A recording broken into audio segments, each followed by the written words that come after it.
some stages in your innings. Are you happy with the deficit of about 140 after the first innings? Look, I suppose you're never quite happy. It was a good rearguard action with Dale's partnership with Hashim, and then Imran's partnership with Hashim, and Hashim played superbly. Look, 140 is a big lead, it's a substantial lead, and Sri Lanka obviously in a good position. It would have been great to have got another 50 runs or so, would have been probably much more suitable, but that's the way it is now. It's obviously heading towards something similar to what you guys did to them before, in terms of setting a target on the 4th of June or something. Are you ready for the mental challenge of batting out a match over the last sort of 4 sessions? I think they are. I'm sure they are. They've done it before, and it's at times like this where you can call back on the experiences of past performances. And you don't need to think too far back with the sides. Really been in positions where it doesn't look like they've got a chance of surviving, and then getting really close or surviving. Last test match against Australia, we were 3 down in the first 10 overs and ended up losing with, I think, 3 overs to spare. Did it in Adelaide, did it in Johannesburg. So you call on those experiences at times like this. How important was it for Ash, deserving in his captaincy, to put together an innings like that in those circumstances? No, I don't think it was. Well, it's a great innings, and every 100 he gets is a massively important innings. But whether he got 30 or 40 or whether he got 100 wasn't going to be that important in terms of his leadership, or in terms of what he can do as leadership, because he's done an outstanding job without getting any runs in the first test match. So it's always great that he gets runs, and everybody loves the way he plays and loves it when he gets runs, but it's not the defining innings in terms of his captaincy that makes sense.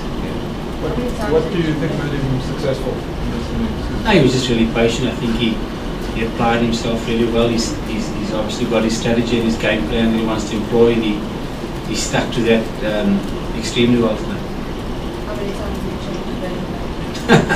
I don't think he did, did he? I'm not too sure. I don't think he did. What was the moving Imran up the order? Yeah, we just did that because very tough for the left-handers. Obviously, there's a lot of rough outside the left-handers off stump. That's obviously a big threat. Off spinner was bowling really well, so we thought we'd just get another right-hander in there to accompany Hashim a little bit longer, because the rough is very much not out of play, but not as much a factor to Erath as it is to the left-handers. This morning you are trying to block the ball rather than going for shots. I mean, it's quite evident when you see the stats of JB's innings. It's about just 3 runs, 58 balls, and 70 odd minutes, something like that. So, what was the strategy behind it? Look, I mean, you were thinking about this morning's start. I thought we started brightly. I think we got 40 in the first 7 or 8 overs, and then we lost 2 wickets in 2 balls. I mean, you've got a quality bowler bowling to a left-hander with that amount of rough outside the off stump. You've got to assess what's important, trying to take on a few boundaries, or try and get through to lunch, and then try and assess off lunch, and that's what Shaky tried to do. So it didn't work for him today, but it's no fault of his for trying. There were very tough conditions for left-handers to batting today. But in contrast to that, don't you have any regrets of player in a caliber of JB who's not going for shots, and had he gone for shots, would have been the deficit would have been much lesser? Hindsight's a great sight. If he goes for a shot and he gets caught on the boundary or gets holes out to middle, and everyone says he's playing irresponsibly, so that's just the nature of the game, unfortunately. The pitch is obviously more and more conducive to spin bowling. The deficit is still only 150-ish at the moment. Are you hoping that your spinners come into the game more now, because also you're talking about saving the match? But if you bowl them out cheaply, there's still enough time. Yeah, for sure. I mean, the first hour tomorrow, how we start with the new ball tomorrow, is going to be very important, because we can get them under a little bit of pressure.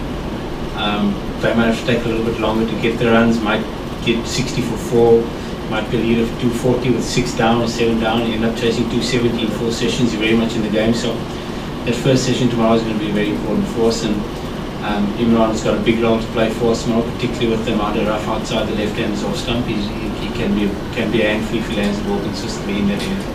How's the state of mind? I mean, also there's been a lot of talk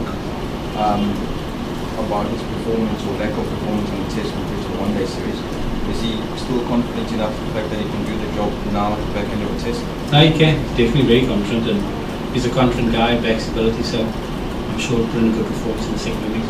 If you was Sri Lanka, what target would you set yourself? 240. I mean, what would you do? If I was Sri Lanka, I suppose we'd probably look to get what's that?